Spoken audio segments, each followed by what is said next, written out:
Hello everyone, welcome to Courts Today by Livelaw, your one-step destination for the latest and fastest legal updates.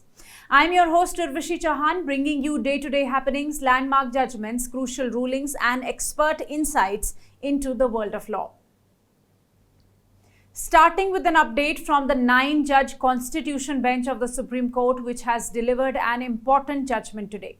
The bench, by an 8:1 majority, has ruled that states have the authority to levy taxes on mineral rights unaffected by the MMDR Act or the Minerals and Mines Development and Regulation Act of 1957. CJI D.Y. Chandrachud, writing for the majority, clarified that royalties on mining leases are contractual payments, not taxes, thus overturning the previous judgment. The court stated that the Union List's Entry 54 is regulatory and does not include taxation powers which belong to the states.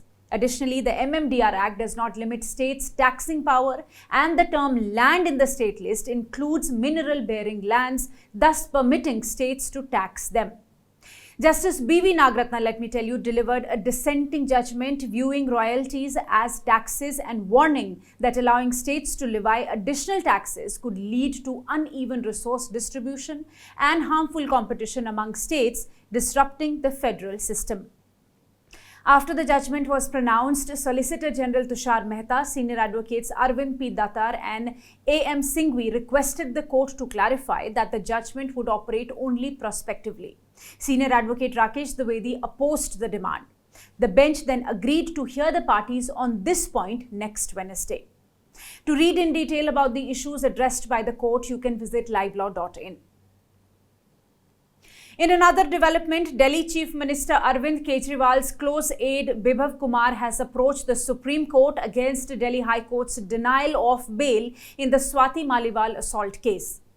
If you recall, an FIR was registered against Kumar on the written complaint of Aam Aadmi Party's Rajya Sabha MP Swati Maliwal, who alleged that Kumar assaulted her when she went to meet Kejriwal at his residence on 13th May. Following the complaint, Kumar was arrested on 18th May. Initially, Kumar moved the trial court for bail but was denied relief. His second regular bail plea was rejected by the Sessions Court in June this year. Aggrieved, Kumar approached the Delhi High Court. However, it also rejected his bail plea, observing that though he happens to be only designated as a personal secretary to the Chief Minister, he yields considerable influence. Against the Delhi High Court order, Kumar has now approached the Supreme Court. As per him, his is a classic case of abuse of criminal machinery, as he and Maliwal both have lodged complaints against each other, but it is only Maliwal's case which is being investigated. This, he says, is because Maliwal is an influential person, being member of the parliament. I must tell you that Kumar has also moved the Delhi High Court challenging his arrest, and notice has been issued to the Delhi police on his petition.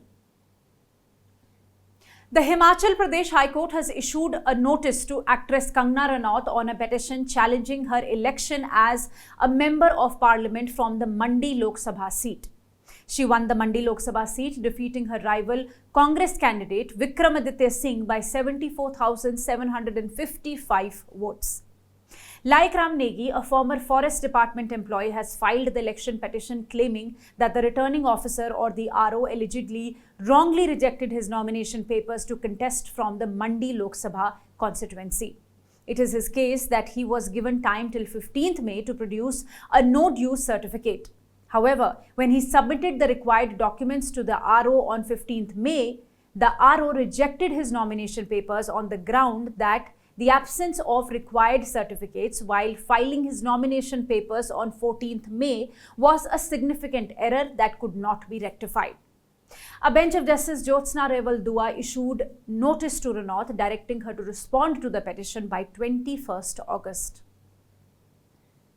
The Supreme Court has granted bail to a man who was accused as a conspirator behind the murder of Hindu Samaj Party leader Kamlesh Tiwari in 2019. Tiwari was murdered in Lucknow in October 2019 with stabs and a gunshot. According to the Uttar Pradesh police, in 2016, two main suspects had allegedly issued an order or a farman promising a significant sum of 51 lakhs and 1.5 crores respectively to anyone who would cause the death of Tiwari, who purportedly made derogatory remarks about the Prophet. According to a detailed investigation, not only two assailants were identified, but a large conspiracy was also detected, and finally a charge sheet was filed against 13 accused persons, including the applicant in this present appeal. According to the post-mortem report, Tiwari sustained multiple stab wounds, including a slit throat as well as a firearm injury.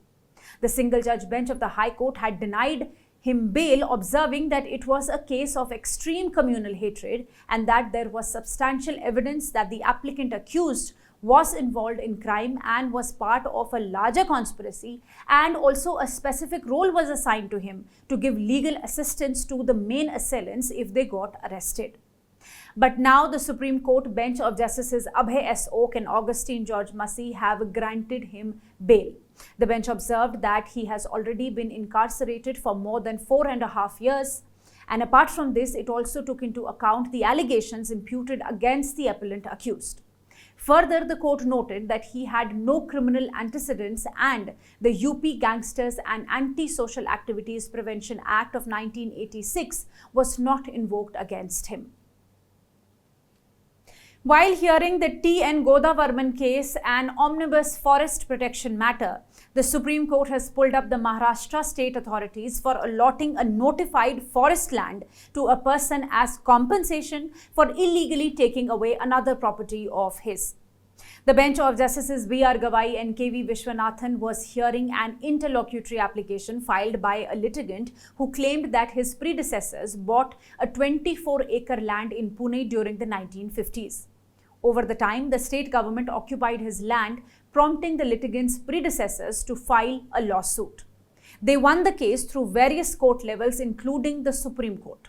When they tried to enforce the court's decree, the state argued that the land had been given to a defense institute. The Defense Institute claimed that it was not involved in the original dispute and thus could not be evicted from the land. Facing this situation, the litigant approached the Bombay High Court, requesting that the state provide alternate land since the original land was no longer available. The High Court strongly criticized the state for taking 10 years to address this issue. Then in 2004, the state finally allocated a different piece of land to the litigant. However, the Central Empowered Committee later informed the litigant that the newly allotted land was part of a notified forest area, complicating the situation even further.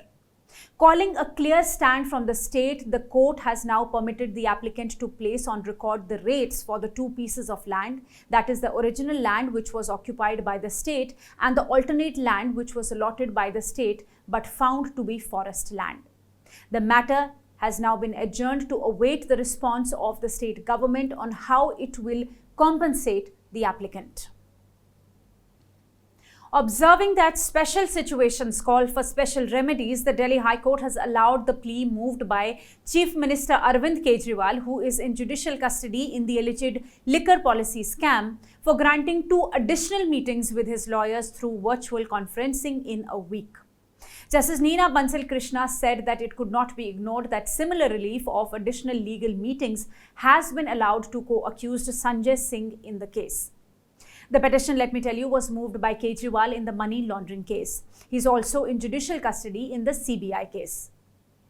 He sought the relief on the ground that he is embroiled in more than 30 cases in various states. He claimed that even though he has been granted interim bail in the money laundering case by the Supreme Court recently, his relief has not become infructuous as he still continues to be in custody in other matters.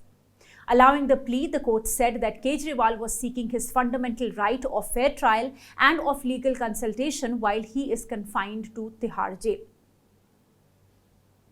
The Supreme Court has prima facie agreed with the Allahabad High Court's judgment that Section 164(2) of the Companies Act 2013, which disqualifies directors for 5 years if balance sheets and annual returns are not filed for 3 consecutive financial years, does not apply retrospectively to periods before 2014-15 financial year. The operation of the provision was notified on 1st April 2014, and several high courts have given different views on whether it will apply retrospectively or prospectively.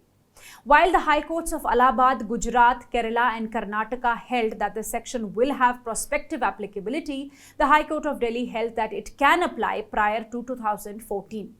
The Supreme Court bench of Justices Sanjeev Khanna and Sanjeev Kumar has posted the matter for further consideration in the week commencing from 12th December 2024. Stay tuned. The Delhi High Court has refused to stop streaming of Netflix documentary titled To Kill a Tiger, based on the gang rape of a 13-year-old minor victim in a village in Jharkhand. The documentary was released in Canada in 2022 and in India on 10th March this year. The plea filed by an NGO sought to stop the streaming over alleged disclosure and non-masking of the minor's identity. It also sought action against Netflix and documentary's director for allegedly violating the provisions of the POCSO Act. The counsel appearing for the petitioner contended that when the film was shot, the victim was still a minor and the consent was obtained only when she attained majority. It was further contended that the POCSO Act, Juvenile Justice Act and the Bharatiya Nyaya Sanhita prohibits revealing of identity of a minor victim.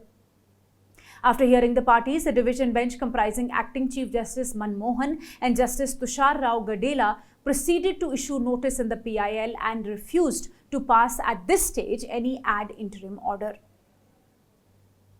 If you wish to know more details about the cases that I mentioned here, you can visit our website at www.livelaw.in.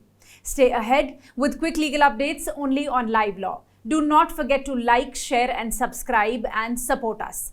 You can also support us by donating through the thanks button at the bottom of our videos, or consider becoming a member at just 89 rupees per month.